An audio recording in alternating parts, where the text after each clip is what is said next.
GLP-1 medications like Zepbound, Mounjaro, Wegovy and Ozempic are growing in popularity nationwide. They promise a path to a healthier lifestyle, but also come with costs and potential risks. ABC 13's Patty Martin investigates the pros and cons of weight loss drugs. Just 3 years ago, a walk to her neighbor's house would have left Amy Sneed out of breath. Today, 3 to 4 times a week, she hits the trails and roads around her Pennsylvania County home, walking up to 5 miles for exercise. Amy is one of the millions of Americans who have turned to GLP-1 drugs to help them lose weight. I lost 35 pounds. People lost up to 25 pounds. I lowered my A1C, CV risk, and lost some weight. I was always the shorter one and the bigger person, the fat person, if you want to use that word. And, you know, it's been used quite a bit. Amy says she struggled with weight her entire life. And I think I was on more of a carnivore diet here. She tried every diet out there, including keto, a high-fat, low-carb eating plan. It was absolutely miserable for me doing that, but I did it. I felt very weak. I felt deprived. I felt sick at times. Just like with other diets, Amy eventually gave up, and the 80 pounds she lost came back, plus more.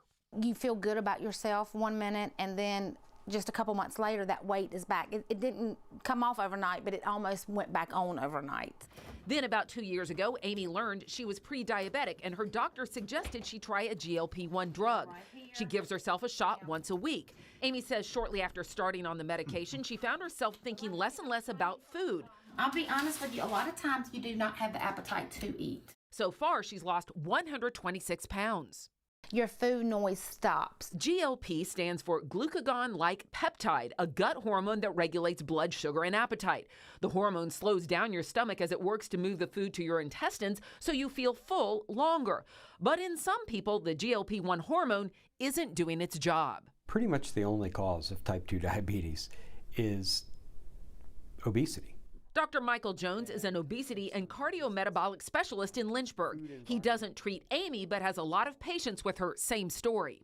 Folks with obesity, if they have a diminished response to GLP-1, their stomach isn't slowing down properly.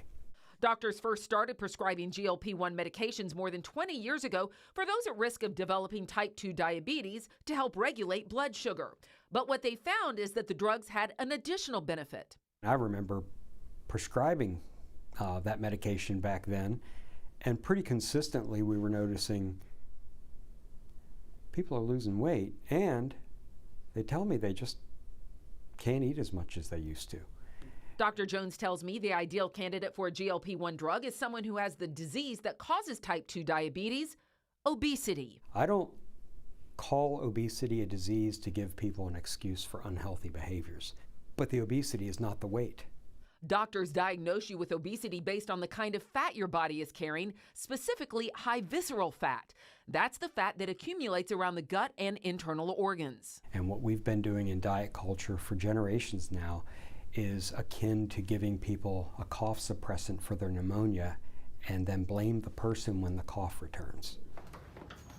Cindy Capps has been using a GLP-1 drug for 4 years. Like Amy, her weight has been an issue since childhood. I can remember being at the pediatrician's office for a checkup or sore throat or something like that, and the pediatrician saying to my mom, you know, she's heavy, she needs to lose some weight, even as a child. She became aware of GLP-1 drugs while on vacation with a friend who told her about them. I literally started Googling on my phone while I'm in Jamaica about these medications. Cindy started on a GLP-1 drug a short time later and is now down 85 pounds. As I was working on this story, I reached out to viewers asking about their experience with these medications, and I got a lot of feedback. The people I spoke with who use these GLP-1 drugs say they have been life-changing. They've lost weight. They feel more energetic. Some say their blood pressure numbers have even dropped.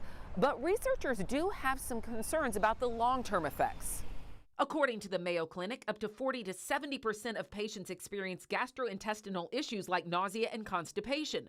More serious conditions like pancreatitis have also been reported in a small number of patients, but there haven't been long-term studies on those.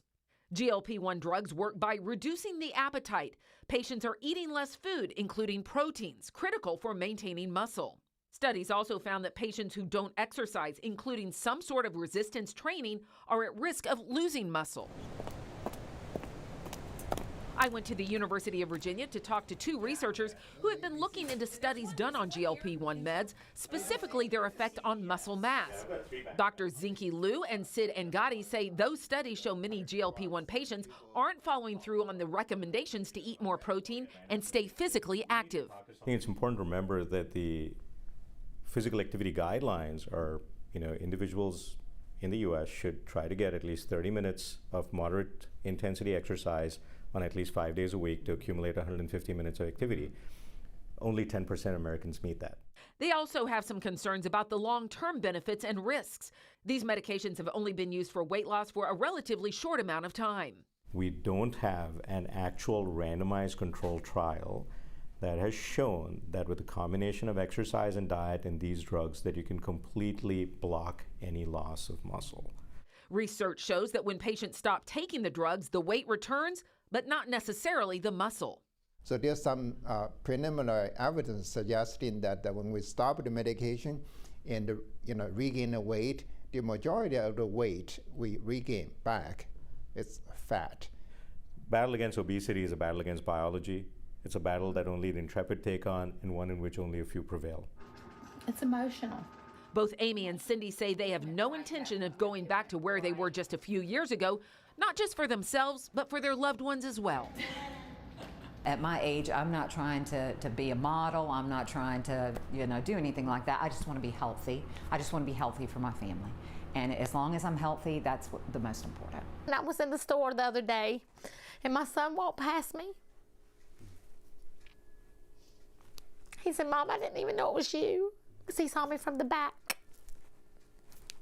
So, I'm like, it's me, it's Mom. Doctors also say to be careful about where you get these GLP-1 drugs. Name brand medications like Ozempic and Mounjaro are FDA-approved prescription drugs. Websites that don't require a prescription often sell unregulated or compounded versions that are not FDA-approved. Another thing to consider, the cost. Now, if your insurance covers a GLP-1 drug, you could pay anywhere from nothing to $300 a month. But without insurance, that can climb to $1,400 every month. And as always, be sure to check with your doctor before taking anything. Back to you.